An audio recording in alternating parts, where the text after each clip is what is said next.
Lone Star Grillz Pellet Grill Burn Off and Walk Around Review. Hey, this is Ricer from Dead Broke Barbecue Nation and welcome back to the channel. But if you're new here, we try to help you enhance and amplify your backyard barbecue fun. I've been waiting over a year and a half for this day to come, and it's finally here.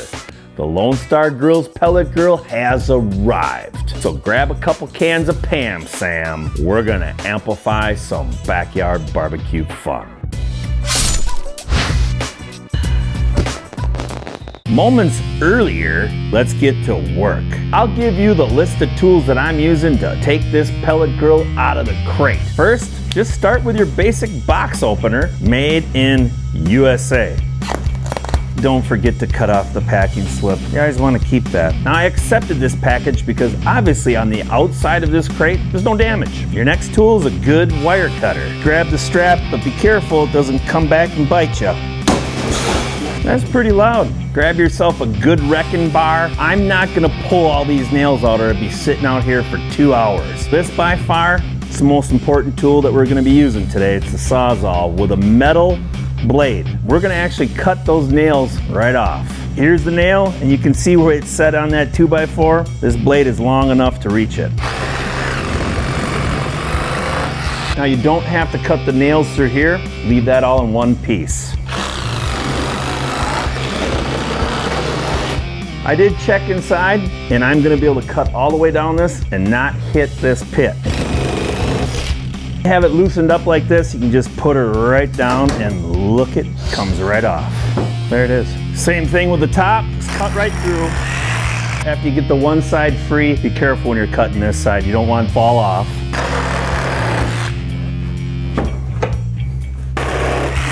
See what I'm saying? Strip this back piece off. Battery's dead. This side, I'm just gonna break right off. Good pull and you'll get her. Hopefully those nails will just start popping out. Now if you have a wrecking bar like this with the 2x4 grab, makes this real easy. Hook onto this little stub and pull it right off. Easy peasy.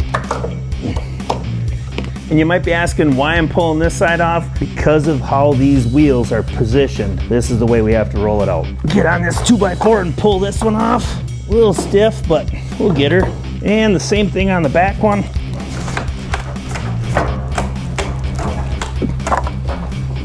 Thank God I'm a former linebacker. Grab your wire cutters, cut these off, both sides. Before I roll it off the skid, I want to make sure that there's nothing inside. I do have something under here that we have to get off, and that's going to be our smokestack in here. Ooh, I want to look in here so bad. Open up the lid. Not much in here at all. Just our grates. Pretty sure these are our nuts put on our chimney. You're gonna have your manual, your food probes, and the FireBoard instructions in this pack. We'll just leave this as is for right now. Jesus, look at the room in that. Now to roll this pit off the actual skid, grab a couple of your 2x4s and flatten out these nails. Take the 2x4 and we're gonna lay it with the nails down right by these wheels. Something like that. This one's flattened down too. And we'll put it right here on this side. You're gonna have to use a little bit of muscle here. Carefully, just grab it. And this ain't no light puppy. So be a man. And set it right down on top of that 2x4. Now when you get to this point, be ready, because she's gonna make some noise. It's just your grates inside bouncing. Not a big deal. There we go. We got it off. We can get this skid out of our way. There's some serious deer stand materials in this crate. Freaking wheels locked or what? And there we are. Just like that, a star is born. Yeah, come and get your ice cream, babe. You're famous. Bye. Let's get this unveiled and see what we got under here. And voila, Dead Broke Barbecue of Wisconsin. Beautiful. Thanks, Chris. That's awesome, bro. Get back in here and let's get these nuts off. Should be able to see that the bolts are already seated in there, so we're all good. This is a heavy duty stack. some weight to this. It's already got the seal on it, so you don't have to mess with putting that on. But just hang her on here, lined up, and get your nuts on. And it's kind of a tight fit, which is okay. Rather have that than a loosey-goosey. Just grab a 9/16" wrench and tighten them up. Get this shelf up, hooks on like that. Jesus, this thing's huge. It's always good to have a good leaf blower. Before you cook on any barbecue pit, you want to make sure that you do some type of burn off or seasoning. And you've seen me do it on several different types of pellet grills. But with this pellet grill, we're going to do it just a little bit different. It's painted with high temp paint, but we need to cure it slowly. On your initial burn off, you do not want to get this pit over 250 degrees. Before I fire it up, let's get in here and get everything out so we can get this coated up with some canola oil. In the inside, I want to get a good seasoning on this pit. Get our shelves out first. I love that this bottom shelf comes all the way out, and this thing is massive. This is the cover for the flame broiler, and it's an 1/8 inch thick. Certainly not made of recycled pop cans. There's a little catch that the deflector plate sits on the left-hand side. On the right side, it just rests on this little ledge. This is also 1/8 inch steel, so it's gonna be heavy. You can certainly tell by the weight this is American steel here. On this left-hand side, that's gonna be the grease trough or the grease trap. On the right-hand side is where your auger and your pellet chute is, down to the fire pot. Might be harder to see down there, but trust me, it's there. Grab a can of canola oil and we're gonna spray down that inside so we develop a really nice patina color. Start on the right-hand side and just cover it up. Spray a little down in the fire pot, and don't be surprised if you see that they've already tested that igniter. Now you do not want to get any oil on the outside of the pit until this paint is cured. Get this left side nice and coated. For the lid, I'm taking this terry cloth and just getting it coated up, and I'm gonna wipe it on instead of worrying about getting some splatter on the outside paint. Just get her soaked up good, and we're gonna wipe it on. For these welds, it's just a quick little and then we'll wipe her in. Now it's time to start putting everything back together again. We want to get the bottom side of this deflector. Watch out when you're spraying towards the pit that you don't hit it when you go through these little grooves, or we defeat the whole purpose of me using the rag on the lid. We'll get her inside the pit and get that covered up. Same with the flame cover, get that coated, both sides obviously. Spray down your grate, make sure you spray the bottom of it, and then just get it in and give her a little touch on top. Get him in and just touch him up a little bit. And for some of you who might be wondering, I used almost a 12-ounce can of PAM. For today's burn off, I'm using Lumberjack Competition Grilling Pellets. One thing I want to make sure that all of you are aware of, that the hopper lid, it doesn't have a hinge. So be careful when you take it off. And this was designed to help keep any water out of the hopper. If you have a hinge and some screws, well, a little water could actually penetrate into it. Let's fill this 40-pound hopper up. And our second bag. Pretty dang close to a 40-pound hopper. Until I get the auger filled up and running some into the fire pot, we're not gonna be able to put a full 40 pounds in this hopper. But just this little bit didn't fit. Oh, I gotta wipe some of this dust off. I don't want the nation to be mad that they can't see the logo. This is a very big moment. I think this is the first time anybody's filmed plugging in a Lone Star Grillz. And this really is the first time I've ever plugged it in. Bingo. Push the button and turn the power on. I am not setting up the Wi-Fi today in this video. I just want to get this thing burnt off so I can get to cooking. I'm gonna hold the knob in and turn it to pellet and then prime. And we can see the pellets already starting to push through. They're falling in the fire pot already. So now we'll come back and hold the button and you're gonna hear it kick in. I can already smell the smoke, so that prime part, it's gonna go quick. Now you can see that it's already set at 225 degrees, but I'm gonna bring it down to 175. And we're already starting to burn clean, so I'm just gonna set a timer for 1 hour, and then we're gonna come back out here and turn it up a little bit. I really want to cure this paint. I can't tell you how important it is to do it slowly so you don't get any of that paint peeling in the future. My 1 hour timer went off, and I'm gonna turn this pit up to 200 degrees. Now this is a PID controller, so don't panic when you see that it was off about 7 degrees from the actual temperature that I set the pit at. The more this controller runs, the smarter it's gonna get.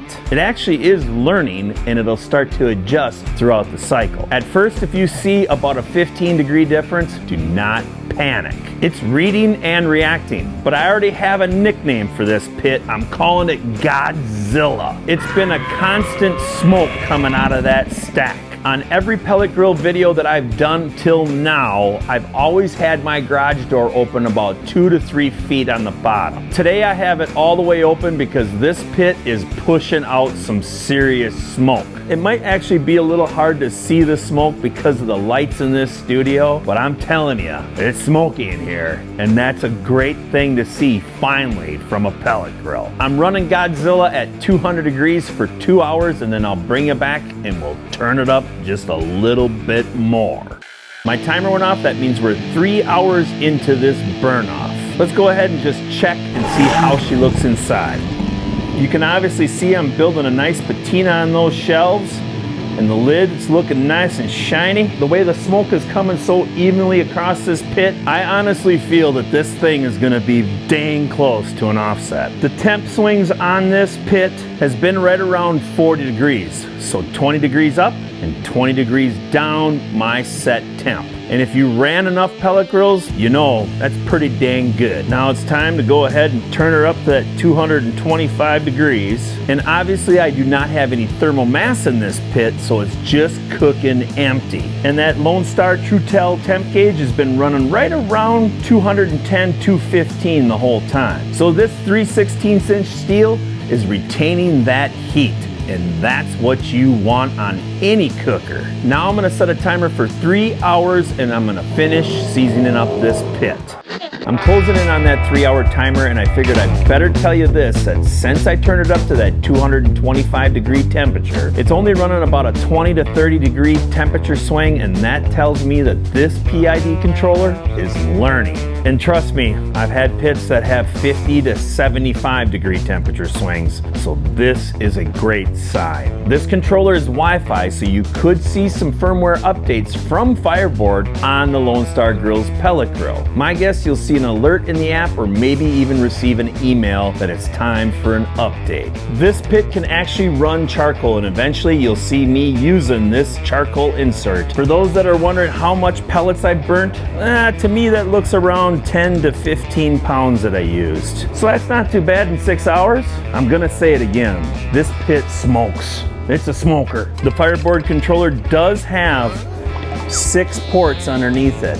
So you can add 6 meat probes if you want to, or an ambient probe, 40-pound hopper. It also has a pellet dump. You just gotta pull this thing out, put a pail underneath it, and it's gonna run right into the bucket. It comes with a 14 gauge shelf, and it's certainly nice and sturdy. These 8-inch casters are awesome, and they roll so nice on this concrete. And the front two, well, they can be locked. This pellet grill is designed to have the vent on the top of the stack wide open when you're running it. You just wanna close that top vent if you're storing it outside and you don't have a cover for it. You always want to keep rain out of a pellet grill. This pit also has an easy clean out on the ash pot. And after the pit is all cooled down, you just take off these 2 clips and pull it out and dump out that ash. Let's take a quick look and see how this seasoned up. We have a really nice patina on our grates, and if you look down at that heat diffuser, I think you can see that's pretty dark now also. Plus the lid certainly does look nice and shiny. The Lone Star Grillz Pellet Grill is 100% American made. Yeah, I'm American. Well, that's American. Born in the USA. Now my good friend Justin from Baby Back Maniac and I were talking about how awesome it is that this pit is American made. For you 5 or 6 people that don't know who Justin is, head over his channel because he's got a Lone Star Grillz offset, and it's a big one. In my conversation with Justin, he mentioned one thing that I just can't get out of my head. And this is pretty close to what he said. Ricer, we're lucky that we have another company here in America making a 100% American-made pellet grill. It truly is a gift because it's not that easy to be a manufacturer in today's market. I want to add that if you're looking for more videos on this Lone Star Grillz, my friend Russ Jones will be putting out some videos real soon too. I think we're going to do a couple comparison cooks, like up north, down south. He'll talk different than me, or maybe I'll talk different than him, but you're certainly going to get some really good information from both of us on this pellet grill. My timer went off, so it's time to shut down this 20 by 42 inch Lone Star Grillz pellet grill. That's real simple, just press the power off. Now my guess it's going to go into about a 15-minute shutdown just to burn out all the remaining pellets in that fire pot. Again, I want to thank Lone Star Grillz for sending me this incredible, well-crafted pellet grill. And if you are interested in getting your own Godzilla, check the description below. I'll have a link that'll head you right over to their website. Well, that's all I got. Roll the nation.